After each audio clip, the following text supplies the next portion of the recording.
ازاي تقبضي بالدولار في مصر من غير ما تضطري انك تهاجري بره؟ التبس اللي انا هقولك عليها دي تجاربي الشخصيه، وهي ناجحه فعلا لدرجه ان انت ممكن تشتري مثلا ايفون 14 بدون تقسيط.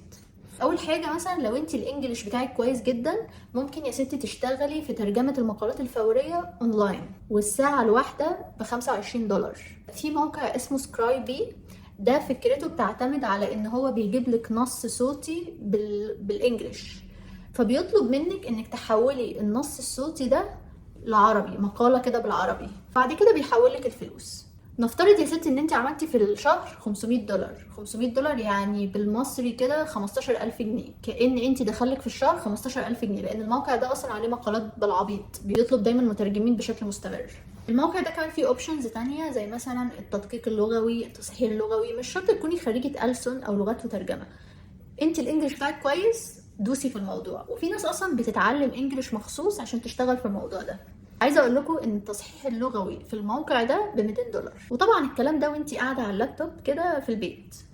طيب نفترض يا ستي ان انت معكيش لغه او مش عايزه تشتغلي في حاجات فيها لغات، في موقع تاني اسمه فايفر. ده فكرته ان انت بتكتبي انت موهوبه في ايه، او ايه الحاجه اللي انت بتعرفي تعمليها. انا مثلا خريجه فنون جميله قسم جرافيك، انا شاطره في الجرافيك، فانا كنت بكتب في الموقع ان انا بعمل ان انا بشتغل في الجرافيك وبعمل تصاميم، بعمل لوجو، بعمل بوسترات. فكان بيجي لي زباين من بره، مثلا من امريكا، من مش عارف من ايه، من كندا، وبيدفعوا لي بالدولار عشان اعمل لهم الخدمه دي.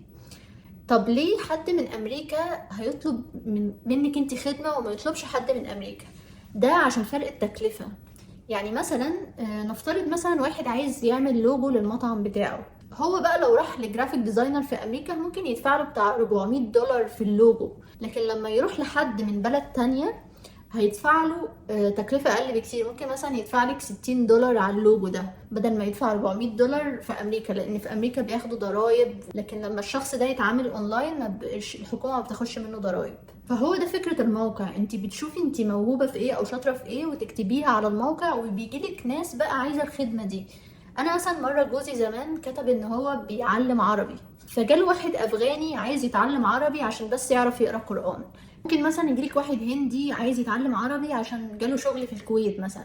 فهي بتبقى كده، انت مش شرط تقدمي خدمة انت درسها في الكلية، لا، انت ممكن تكوني موهوبة في حاجة واكتبيها، مش لازم تكوني درستيها دراسة أكاديمية. عايزة تقدمي مثلا استشارات نفسية، لو انت مثلا سايكولوجيست أو كده، شوفي بقى انت شاطرة في ايه واكتبي في الخانة في الموقع ان انت شاطرة في ايه. طب هل ممكن حد ينصب عليا في المواقع دي؟ يعني ممكن اقدم خدمة لحد وما يدينيش الفلوس؟ مستحيل، لان الموقع ده هو الوسيط ما بينك وما بين الشخص اللي انت بتتعاملي معاه، فاستحالة يحصل اي عملية نصب. واهم حاجة برضو انك تتأكدي ان حسابك في البنك بيستقبل عملات بالدولار. انا قبل ما اسافر فتحت حساب بالدولار في بنك الكويت، لان البنك الاهلي ما كانش راضي ان هو يفتح لي حساب بالدولار، لازم دليل ورقة كده انك بتشتغلي في شركة بالدولار.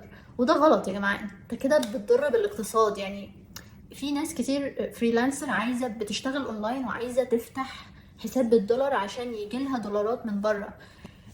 انت كده بتضر البلد، بان انت مش بترضى ان انت تفتح حسابات بالدولار للمواطنين. يعني قمة الجهل. للاسف اضطريت ان انا افتح حساب بالدولار في بنك الكويت. عايزه اقول لكم البلد اصلا محتاجه دولارات، البنوك ما فيهاش دولارات، فلما انت تشتغلي فريلانس اونلاين في دولارات بتدخل للبلد، فبالتالي البنوك هيبقى فيها دولارات. فانت كده بتفيدي نفسك وبتفيدي بلدك. يعني مع الوقت شوف كام واحد بقى هيشتغل فريلانس فالدنيا هتتحسن. طبعا موضوع الشغل اونلاين ده محتاج صبر، انت مش من اول يوم كده هيجيلك زبون. ده عادي، ممكن تلاقي نفسك مثلا عكيتي في الاول وما وافقش على شغلك، ممكن بعد اسبوعين جالك زبون. الموضوع ما بيمشيش كده مرة واحدة، لازم شوية صبر. بس نفترض بقى ان الموضوع فشل معاكي اصلا، مع انه مش هيفشل، بس نفترض انه هيفشل. هنا في استراليا البنات بتشتغل اي حاجه. انا مره طلبت دليفري من مطعم، كانت الاوبر اللي جايه موصلي الاكل كانت بنت. اشتغلي اوبر، اشتغلي في مطعم، اشتغلي في سوبر ماركت، اشتغلي في كنتاكي، ماك، في كافيهات، في محلات لبس. الكلام ده هنا عادي جدا. في مصر دايما يبصوا نظره كده مش كويسه ان البنت دي مش عارف ايه. ده شغل يا جماعه.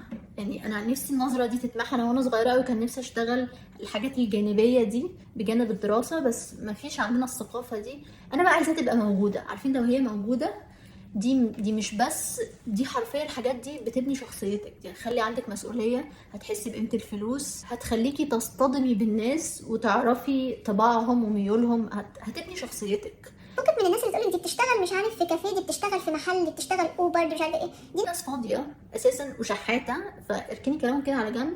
انا متاكده ان النظره دي هتتغير قدام، زي ما في حاجات كتير قوي اتغيرت. هنا الناس كلها من اول 17 سنه بيشتغلوا الحاجات دي، بيشتغلوا حاجات جانبيه كده وبتبقى مطلوبه جدا. بس كده، لو في تيبس تانية انا اكتشفتها هقول لكم عليها.